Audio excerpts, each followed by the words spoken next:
সুপ্রিয় দর্শক, আসসালামু আলাইকুম। আপনাদের সবাইকে স্বাগত জানাচ্ছি এখনকার আলোচনায়। আপনাদের সঙ্গে আছি আমি সিরাজুল ইসলাম।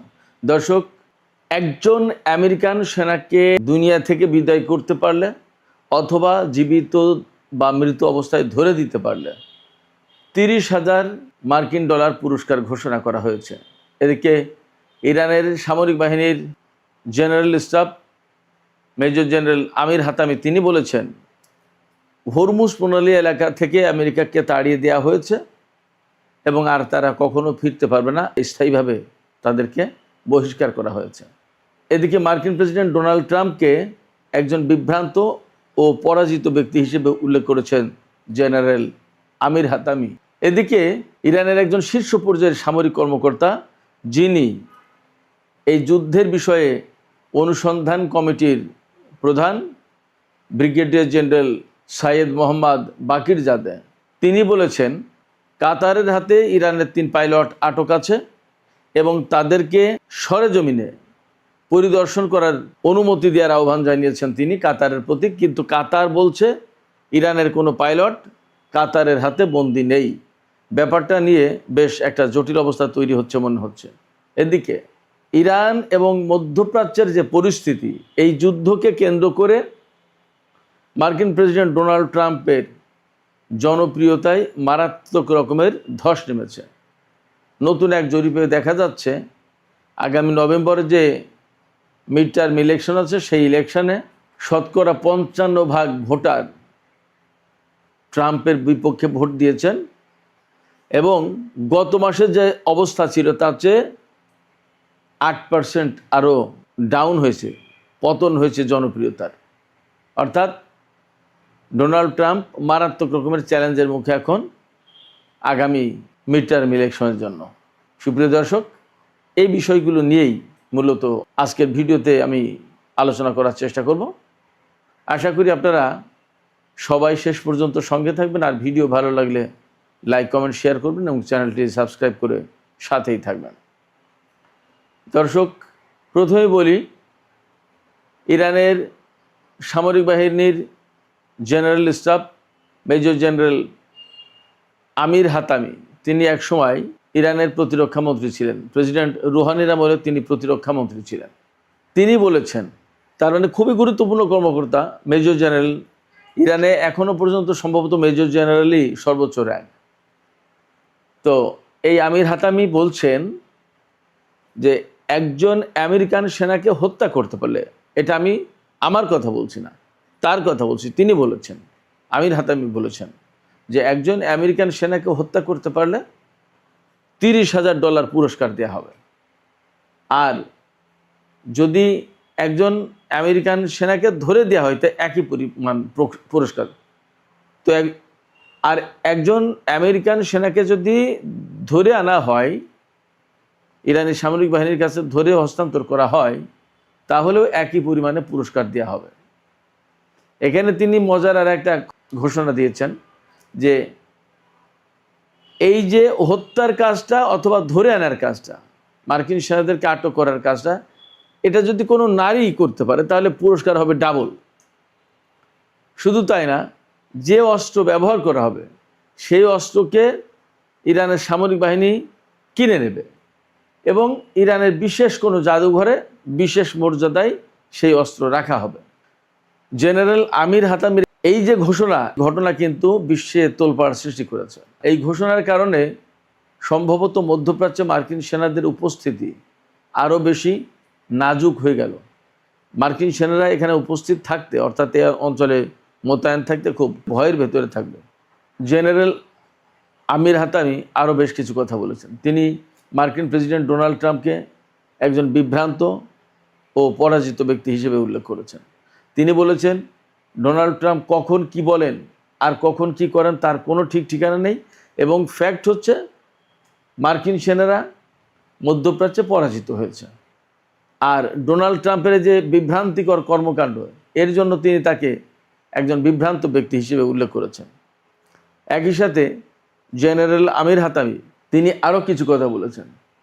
মার্কিন প্রেসিডেন্ট ডোনাল্ড ট্রাম্পের একটি বক্তব্যের প্রেক্ষাপটে বলেছেন, ডোনাল্ড ট্রাম্প যে হরমুজ প্রণালীকে নিজেদের বলে ঘোষণা দিতে চাইছেন, সেই ডোনাল্ড ট্রাম্প হরমুজ প্রণালী এলাকায় এসে তার ঠ্যাং ভেঙে দেবে ইরানের সামরিক বাহিনী।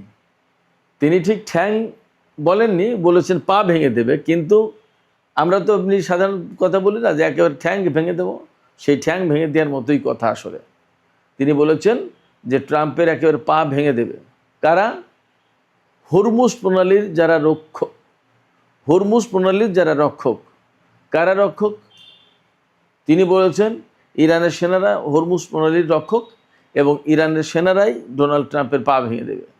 এই কথার ধারাবাহিকতায় মেজর জেনারেল আমির হাতামি তিনি বলছেন, যুদ্ধের প্রথম দিকেই মার্কিন বাহিনীকে হরমুজ প্রণালী এই এলাকা থেকে একেবারে বিতাড়ন করা হয়েছে, বিতাড়িত করে দেওয়া হয়েছে।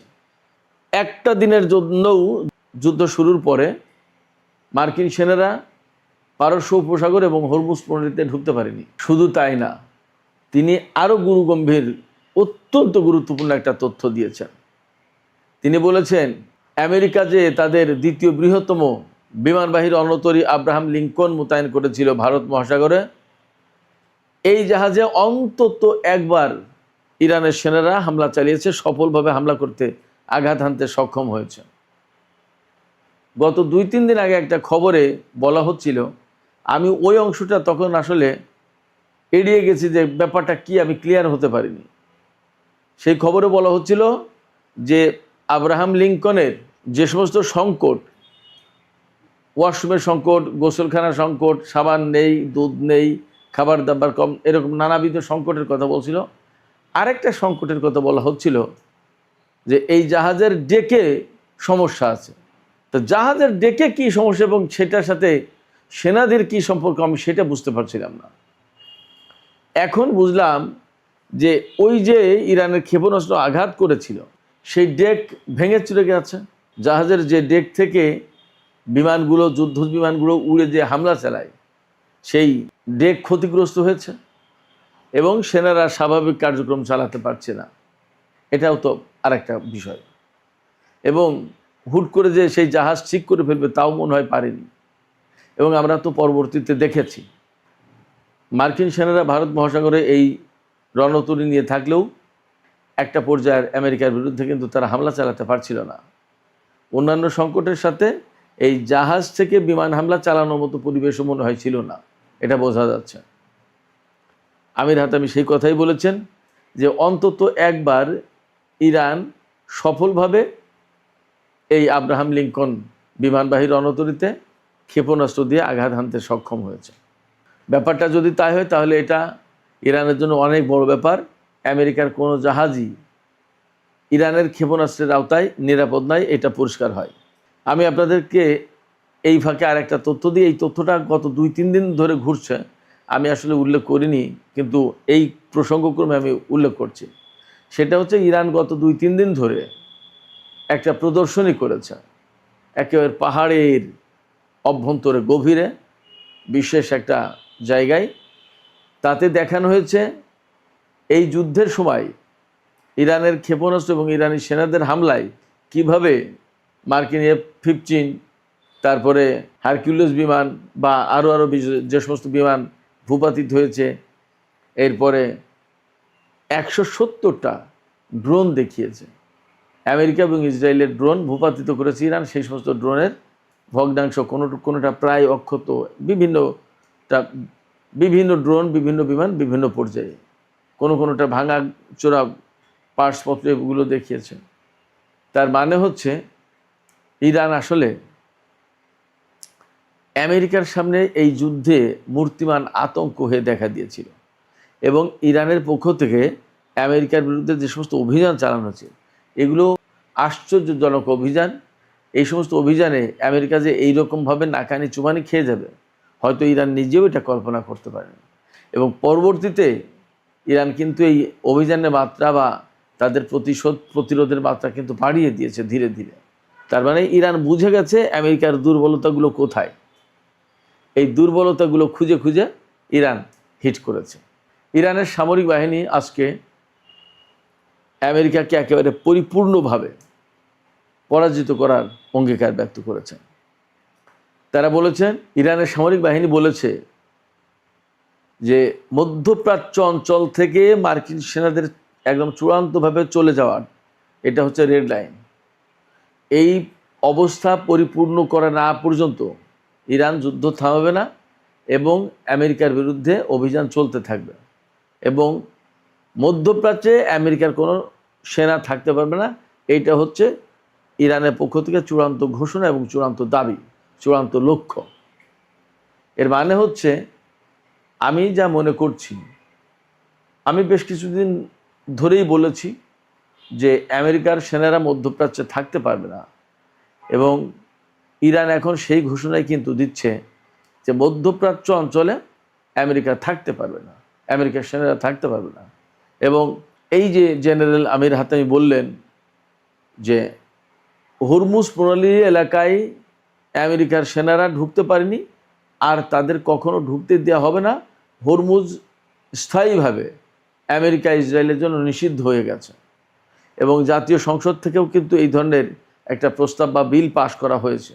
অতএব হরমুজ প্রণালী এলাকা এবং হরমুজ প্রণালীর আশপাশ টোটাল মধ্যপ্রাচ্য এর কোথাও আমেরিকার সেনাদের জন্য আসলে জায়গা রাখতে চাইছে না ইরান।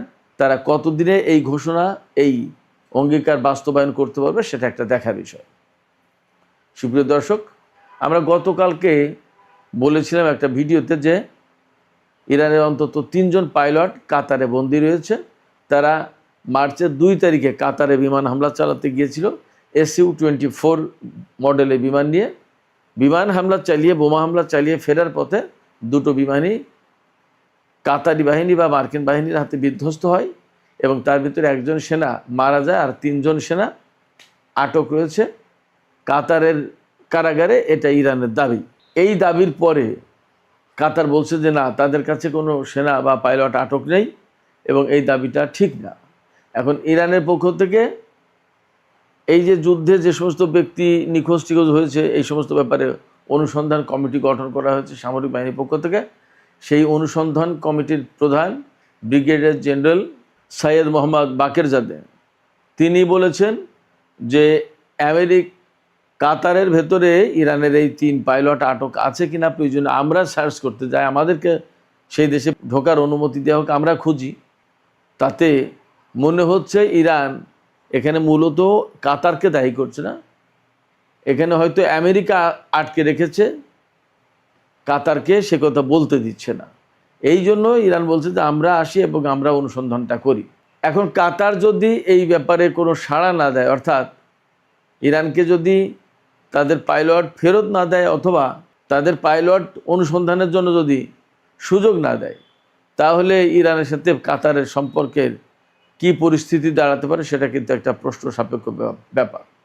এমনি কাতারের সাথে ইরানের সম্পর্ক ভালো ছিল, ভালো আছে বলে মনে করা হয়, কিন্তু কাতার যদি পাইলটদের ব্যাপারে ইরানকে সহযোগিতা না করে তাহলে হয়তোবা সেই সম্পর্ক মারাত্মক রকমের খাদে পড়বে, খারাপ হয়ে যাবে। সুপ্রিয় দর্শক, আলোচনা শেষ করব। একটা বিষয় তার আগে একটু জানাই, সেটা হচ্ছে মার্কিন প্রেসিডেন্ট ডোনাল্ড ট্রাম্পের পারফরমেন্স, তার জনপ্রিয়তা, এই সমস্ত ব্যাপারে একটা নতুন জরিপ চালানো হয়েছে। সেই জরিপে দেখা যাচ্ছে যে ডোনাল্ড ট্রাম্পকে আগে যে পরিমাণে মানুষ পছন্দ করতো তার চেয়ে অনেক অনেক কমে গেছে। আজকে নতুন জরিপে স্বতন্ত্র লোকজন 57% তারা ডোনাল্ড ট্রাম্পের পারফরমেন্সে খুশি না, তারা তাকে পছন্দ করে না এবং তারা মনে করে যে ডোনাল্ড ট্রাম্পের আমলে আমেরিকার অর্থনীতি, আমেরিকার পরিস্থিতি খারাপ হয়েছে। 55% ভোটার একই কথা বলেছে। রিপাবলিকান দলের 4 ভাগের 1 ভাগ মানুষ ডোনাল্ড ট্রাম্পকে পছন্দ করছে না, তার নিজের দল।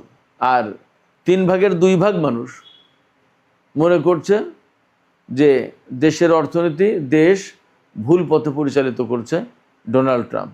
আগামী নভেম্বর মাসে যে মিড টার্ম ইলেকশন রয়েছে, সেই ইলেকশনে ভোটারদের 44% ডেমোক্র্যাটদের পক্ষে ভোট দিয়েছে এই জনমত জরিপ অনুযায়ী, আর 39% রিপাবলিকানদের ভোট দিতে আগ্রহী। তার মানে রিপাবলিকান দলের ভরাডুবি হতে পারে নভেম্বরের মিড টার্ম ইলেকশনে, এটা এই জরিপ থেকে পরিষ্কার হচ্ছে। এই জরিপে সাকুল্যে 55% লোক ডোনাল্ড ট্রাম্পকে ডিসঅ্যাপ্রুভ করেছেন, বলছেন যে তারা পছন্দ করেন না।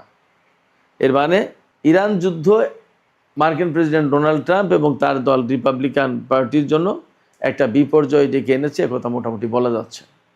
এখন সামনে নির্বাচন নভেম্বর মাসে, আরও বেশ কিছু সময় আছে বাকি। দেখা যাক এই সময়ের ভেতরে ডোনাল্ড ট্রাম্প কোনোভাবে তার জনপ্রিয়তা কিছুটা ফেরাতে পারেন কিনা। তা যদি না হয় তাহলে আসন্ন নির্বাচনে তার দল খুব খারাপ করবে, একথা বলাই যায়। সুপ্রিয় দর্শক, এখনকার আলোচনা এখানে শেষ করতে চাই। আলোচনা শেষের আগে আপনাদের কাছে মতামত জানতে চাই। ইরান যে ঘোষণা দিল যে তারা মার্কিন বাহিনীকে পরিপূর্ণভাবে পরাজিত না করা পর্যন্ত এই যুদ্ধ বন্ধ করবে না, এবং মার্কিন সেনাদের হত্যার ব্যাপারে ইরানের পক্ষ থেকে পুরস্কার ঘোষণা করা হয়েছে, এই ঘোষণাগুলো আসলে ইরানের সামরিক বাহিনী বাস্তবায়ন করতে পারবে বলে আপনারা মনে করেন? আপনাদের মতামত কমেন্টে জানাতে পারেন। আর ভিডিও ভালো লাগলে লাইক, কমেন্ট, শেয়ার করবেন এবং চ্যানেলটি সাবস্ক্রাইব করে সাথেই থাকবেন। দর্শক, এখনকার আলোচনা এখানে শেষ করতে চাইছি। আপনারা সবাই অনেক অনেক ভালো থাকুন। আল্লাহ হাফেজ।